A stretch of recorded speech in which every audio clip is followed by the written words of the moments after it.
وعلیکم سلام. یو ورور محمدي په نامه یو ورور پوښتنه کړې چې یو سړی مثلا داسې یو کار وکړي چې موجب د حد وي، حد پې جاري سي، نو دغه سړي باندې چې حد جاري سو، دا حد بیا په ده باندې په آخرت کې هم ځکه ګناه سته که خلاص سو. نو محترمه دې کې دوه مسئلې دي، حدود کفارات دي که نه دي. دې مسئلې علما داسې تعبیر کوي چې حدود کفارات دي که نه دي. که چیرته دغه سړي چې دا ګناه یې کړې او توبه یې ویستله، داسې کلکه توبه یې ویستله چې زه به دا کار بیا نه کوم او حد پې جاري سو، نو بیا د ده دپاره دا حد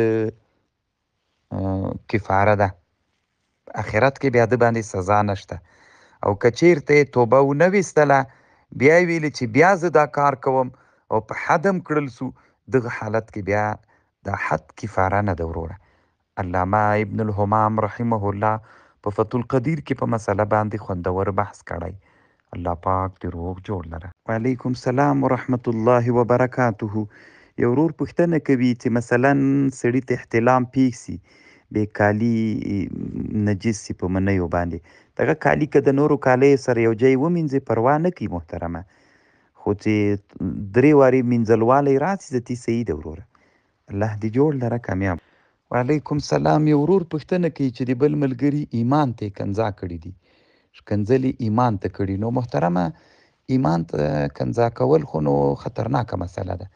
ښه خبر دا ده چې دا سړی که واده ولري، نوې کلمه دې ووایي، تجدید د ایمان دې وکړي او نکاح دې هم تجدید کړي. الله دې ښه لره وروره، کامیاب اوسي. وعلیکم سلام. یو ورور پوښتنه کوي چې مستریان کم مستریتوب کوي، بیا یې د نوکانو لاندې اوبه نه ننوځي.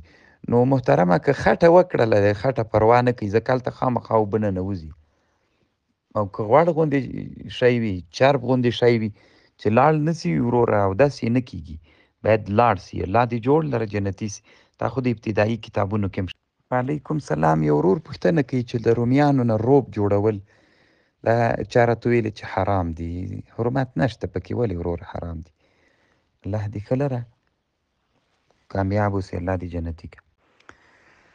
وعلیکم سلام. یو ورور پوښتنه کوي چې 2 علماو نه مې استفتا وکړله او بیا 2 علماو ماته فتوا راکړله او 2 مستند علما دي. نو زه اوس د عمل چې ماته یو وی وی که بل وی مې کوه.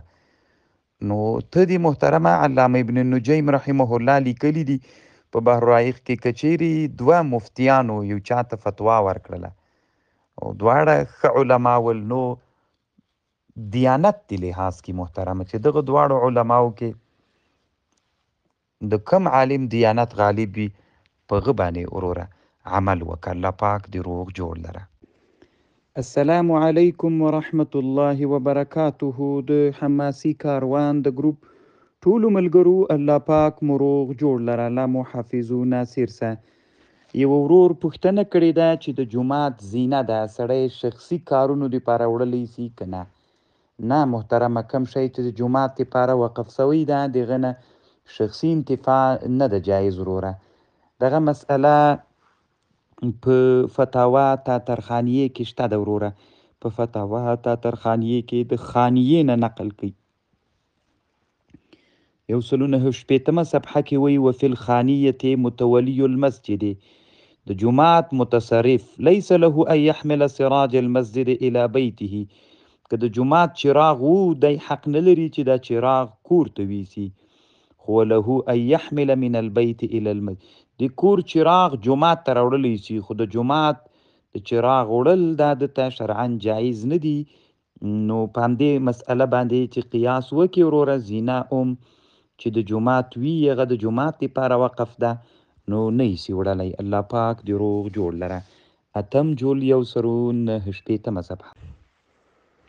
وعلیکم السلام ورحمت الله وبرکاته. یو ورور وایي چې قرآن خو چې ده، دا داسې جامع کتاب ده چې ټول علوم په قرآن کې دي.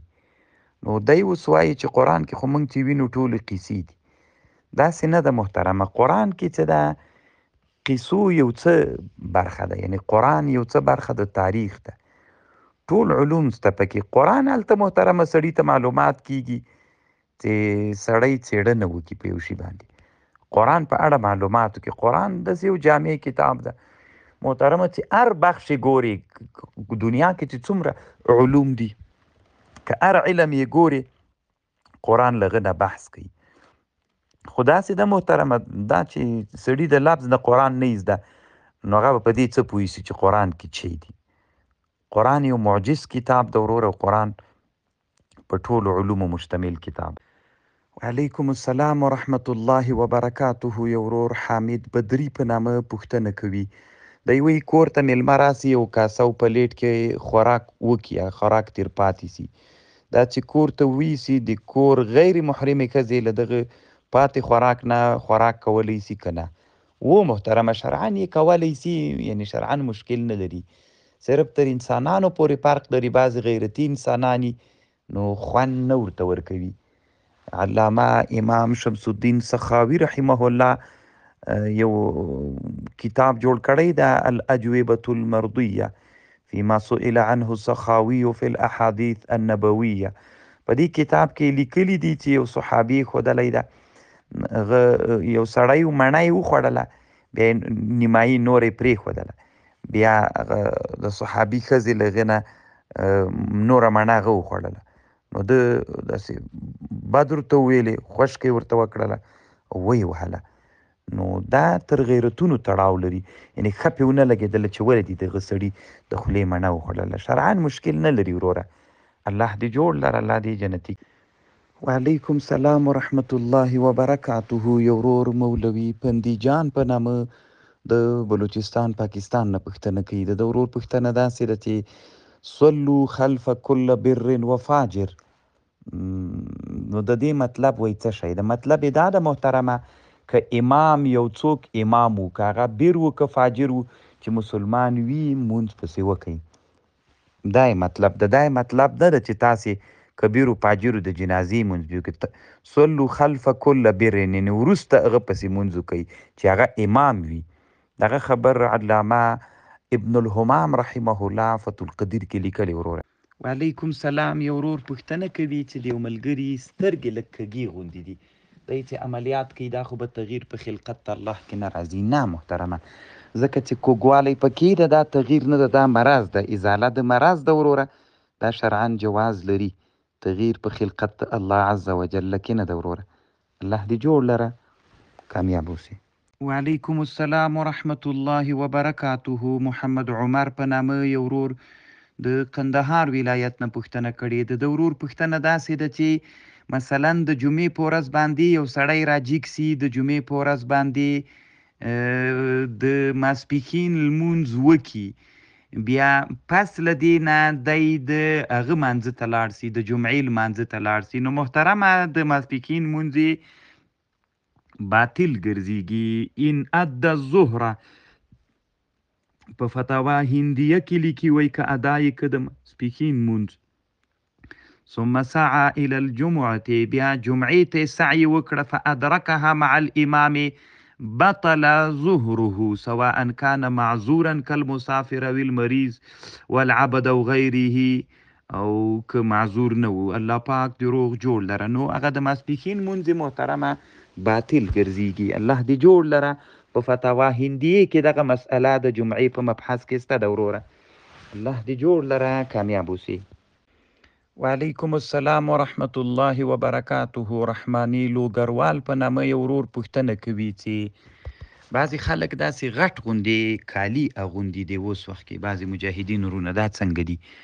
نو شرعاً خو څه مشکل نه لري محترمه وروره، خو تر څو پورې چې یو څوک داسې لباس وانه غوندي چې تشبیه پکې راځي یا د کافرانو سره یا د فاسقانو سره یا د ښځو، نو پروا نه کوي وروره. الله پاک دې روغ جوړ لره، الله پاک دې ونازوه. خو محترمه بعضې خلک داسې وي د تخنص ماده پکې وي، معنا د ځان داسې جوړوي لکه د ښځې غوندې، او ځان داسې مخنث کوي. دغسې لباس بیا چې معنا بیګیري الک وي، لږ ښایسته غوندې الک وي، داسې لباس کوي چې نران ځان ته راجلب کړي، د ده دپاره بیا دغسې لباس دا تخنص ته محترمه باید د دې نه ځان وساتي.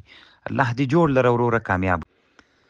وعلیکم السلام ورحمت الله وبرکاته. عبدالولي په نامه یو ورور د هلمند ولایت د نادعلي ولسوالۍ نه پوښتنه کوي. د ورور پوښتنه داسې ده که زوی راجیګ سي د پلار ښځې ته چې د ده میره کیږي زکات ورکړي. اول دا ده چې د زکات ورته صحیح کیږي که نه. و محترمه زکات ورته صحیح کیږي، اگر چې اصولو ته زکات نه صحیح کیږي، خو دا د ده اصول نه دي.